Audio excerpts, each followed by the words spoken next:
माता वैष्णो देवी मंदिर देश का प्रसिद्ध धार्मिक स्थल है। माता वैष्णो देवी की महिमा अपरंपार है।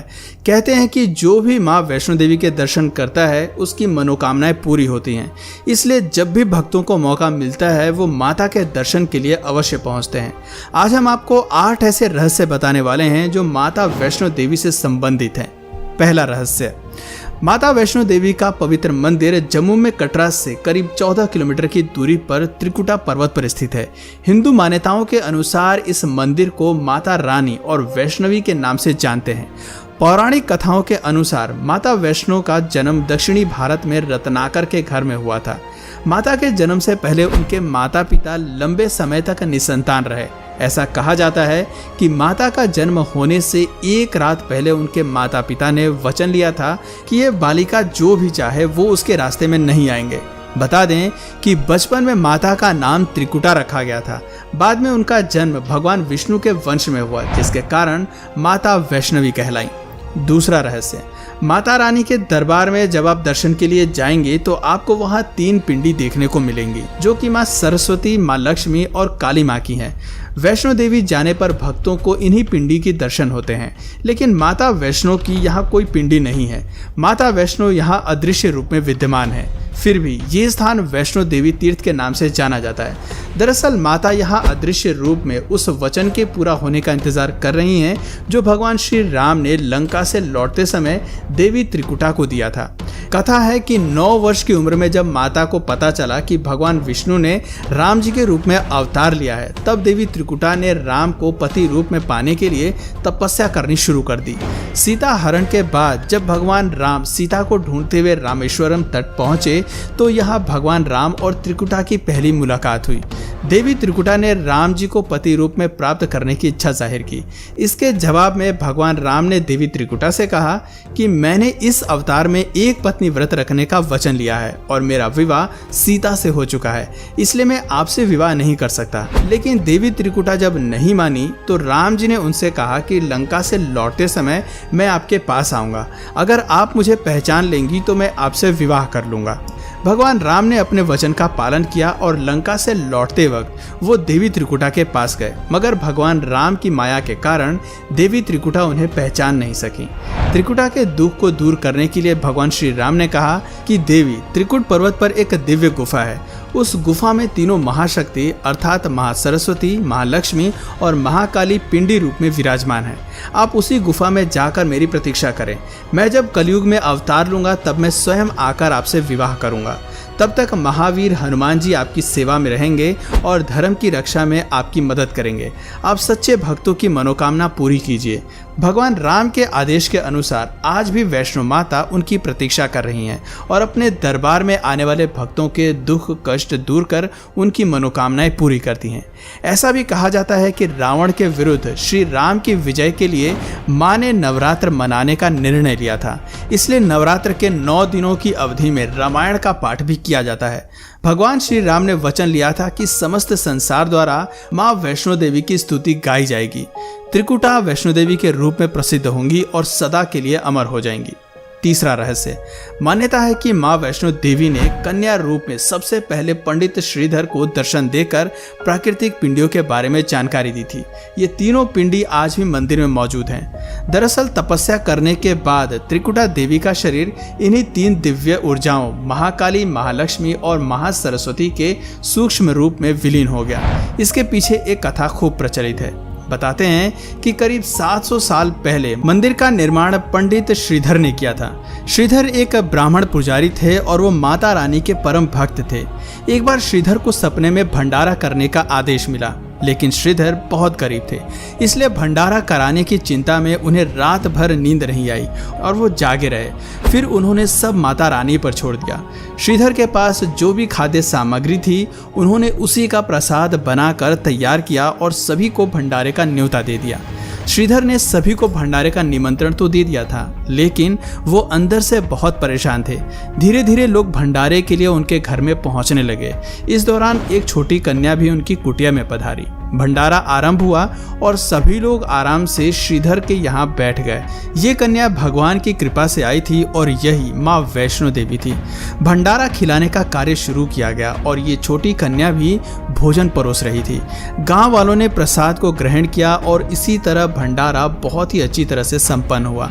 भंडारे के बाद श्रीधर उस कन्या से मिलना चाहता था, लेकिन वो गायब हो गई। कुछ दिनों के पश्चात श्रीधर को फिर से सपना आया, जिसमें उन्हें पता चला कि वो छोटी कन्या कोई और नहीं बल्कि माता वैष्णो देवी ही थी। माता रानी के रूप में आई कन्या ने श्रीधर को त्रिकुटा पर्वत पर एक गुफा का रास्ता बताया, जहां उनके प्राचीन मंदिर हैं। बाद में ये मंदिर दुनिया भर में माता वैष्णो देवी के नाम से जाना जाने लगा। चौथा रहस्य, माता वैष्णो देवी के दर्शन के लिए वर्तमान में जिस रास्ते का इस्तेमाल किया जाता है वो गुफा में प्रवेश का प्राकृतिक रास्ता नहीं है। श्रद्धालुओं की बढ़ती संख्या को देखते हुए 1977 में कृत्रिम मार्ग का निर्माण किया गया था। वर्तमान में इसी रास्ते से श्रद्धालु माता के दरबार में प्रवेश करते हैं। दरअसल वैष्णो देवी में 3 अलग अलग प्रमुख गुफाएं हैं। पहली गुफा सबसे प्राचीन है और इसे कभी कभी ही खोला जाता है क्योंकि ये बहुत पतली गुफा है। भक्तों की संख्या को देखते हुए यहाँ 2 नई गुफा का निर्माण किया गया है जो कि आर्टिफिशियल हैं। वर्तमान में यही गुफाएं मुख्य मंदिर में रखी 3 पिंडियों तक ले जाती हैं। कहते हैं कि कुछ ही भक्तों को प्राचीन गुफा से माता के भवन में प्रवेश का सौभाग्य मिलता है। नियम है कि जब कभी 10,000 से कम श्रद्धालु होते हैं तभी प्राचीन गुफा का द्वार खोला जाता है। आमतौर पर ऐसा शीतकाल में दिसंबर और जनवरी माह में ही होता है। बता दें कि पवित्र गुफा की लंबाई 98 फीट है। गुफा में प्रवेश और निकास के लिए 2 कृत्रिम रास्ते हैं। इस गुफा में एक बड़ा चबूतरा भी है और इसी चबूतरे पर माता का आसन है, जहां देवी त्रिकुटा अपनी माताओं के साथ विराजमान है। भक्तों में इस प्राचीन गुफा का अत्यधिक महत्व है। हर कोई इसी गुफा में माता के दर्शन करने की इच्छा रखता है, क्योंकि बताते हैं कि प्राचीन गुफा के समक्ष ही भैरव बाबा का शरीर मौजूद है। माता ने यहीं पर भैरव बाबा को अपने त्रिशूल से मारा था। उनका सिर उड़कर भैरव घाटी में चला गया और शरीर यहीं रह गया।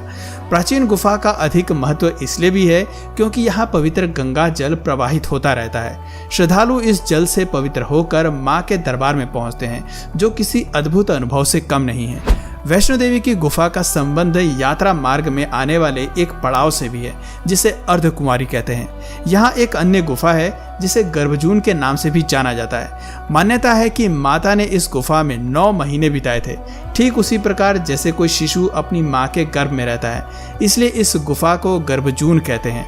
मान्यता है कि गर्भजून में जाने से मनुष्य को फिर से गर्भ में जाना नहीं पड़ता। अगर मनुष्य गर्भ में आता भी है तो गर्भ में उसे कष्ट नहीं उठाना पड़ता है और उसका जन्म सुख एवं वैभव से भरा होता है। 5वां रहस्य, मान्यता है कि भैरव बाबा के दर्शन किए बिना माता वैष्णो देवी की यात्रा पूरी नहीं मानी जाती है। धार्मिक मान्यताओं के अनुसार जब श्रीधर ने भंडारे के लिए सभी को आमंत्रण दिया तो उसमें भैरवनाथ भी शामिल हुआ। सभी भंडारे से संतुष्ट थे सिवाय भैरवनाथ को छोड़कर। भैरवनाथ ने भोजन परोस रही कन्या यानी माता से मांस और मदिरा की मांग की। देवी स्वरूप कन्या ने भैरव की इस इच्छा को पूरा करने से मना कर दिया। इस बात को सुनकर भैरवनाथ क्रोधित हो गया और वो कन्या को मारने के लिए जैसे ही आगे बढ़ा तो वैसे ही वो अदृश्य हो गई। कन्या को ढूंढते ढूंढते भैरव त्रिकुट पर्वत जा पहुंचा, जहां माता तपस्या में लीन थी। भैरव से लड़ने के लिए माता ने काली का रूप धारण कर लिया और उसका वध कर दिया। भैरवनाथ का सर धड़ से अलग होकर दूर भैरव घाटी में जाकर गिरा। बाद में यह स्थान भैरव मंदिर नाम से जाना जाने लगा। बाद में जब भैरवनाथ को अपनी गलती का एहसास हुआ तो उसने माता रानी से क्षमा मांगी। माता को उस पर दया आ गई और उन्होंने उसे माफ कर दिया।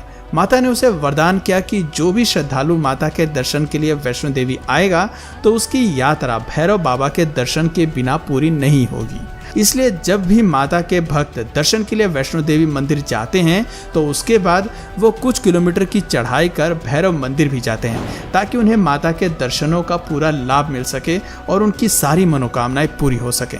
6वां रहस्य, महाभारत का युद्ध आप सभी को याद होगा, जो पांडवों और कौरवों के बीच युद्ध पर आधारित है। बताते हैं कि उस युद्ध में भी वैष्णो माता की पूजा का उल्लेख मिलता है। कहते हैं कि कुरुक्षेत्र युद्ध से पहले भगवान श्री कृष्ण ने देवी की पूजा करने की सलाह दी थी। पांडवों की भक्ति से प्रसन्न होकर देवी माता ने उन्हें दर्शन दिए। जब देवी प्रकट हुई तो अर्जुन ने एक स्रोत के साथ उनकी स्तुति करना शुरू कर दिया। ऐसा माना जाता है कि पांडवों ने सबसे पहले कोल कंडोली और भवन में देवी मां के प्रति श्रद्धा और कृतज्ञता में मंदिर का निर्माण किया था। त्रिकुटा पर्वत से सटे और पवित्र गुफा की ओर मुख किए हुए 5 पत्थर की संरचनाएं भी मिलती हैं, जिन्हें 5 पांडवों का प्रतीक माना जाता है। 7वां रहस्य, चाहे कितनी ही ठंड हो या गर्मी पड़े, माता वैष्णो देवी के दरबार में भक्तों की भीड़ कभी कम नहीं होती। नवरात्रि में तो यहाँ विशाल जन समूह देखने को मिलता है। इस मंदिर को लेकर इतनी मान्यताएं हैं कि यहाँ बड़ी संख्या में चढ़ावा चढ़ाया जाता है। चढ़ावे में नगदी से लेकर सोना चांदी जैसे कीमती गहने भी चढ़ाए जाते हैं। मंदिर का संचालन श्री माता वैष्णो देवी श्राइन बोर्ड के द्वारा किया जाता है। चढ़ावे और अन्य स्रोतों से मंदिर की वार्षिक आय तकरीबन 500 करोड़ रुपए है।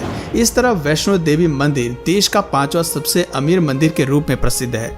8वां रहस्य, वैष्णो देवी मंदिर की इतनी महिमा है कि सिखों के गुरु गोविंद सिंह ने भी माता के मंदिर का दौरा किया था। इसके अलावा कई प्रसिद्ध संत और ज्ञानी पुरुष प्रसिद्ध वैष्णो देवी के दर्शन के लिए जा चुके हैं, जिसमें स्वामी विवेकानंद का नाम भी शामिल है।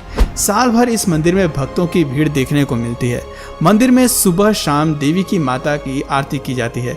आरती से पहले माता को दूध, जल, घी और शहद से नहलाया जाता है। फिर साड़ी और गहनों से उनका श्रृंगार किया जाता है। इन सब के बीच मंत्रों और श्लोकों का उच्चारण भी होता है। पहले पुजारी गुफा के भीतर पूजा करते हैं और फिर उसके बाद गुफा के बाहर बैठे भक्तों को आरती दी जाती है। आरती पूरी होने के बाद भोग प्रसाद का वितरण किया जाता है। तो दोस्तों, उम्मीद करते हैं आपको ये जानकारी पसंद आई होगी। आप में से कौन कौन भक्त कभी भी वैष्णो देवी गया है, कमेंट करके ज़रूर बताइए। और अगर इस वीडियो से आपको कुछ नया जानने या सीखने को मिला या फिर इंटरेस्टिंग लगा तो प्लीज़ इस वीडियो को एक लाइक करके अपने फ्रेंड्स और फैमिली में से ज़रूर शेयर करें। और यदि आप इस चैनल पर नए हैं तो प्लीज़ इस चैनल को सब्सक्राइब करके बेल नोटिफिकेशन आइकन को ऑन कर लीजिए, ताकि हमारे आने वाले वीडियोज़ आप मिस ना करें। मिलते हैं फिर किसी वीडियो में नए टॉपिक के साथ। तब तक के लिए नमस्कार।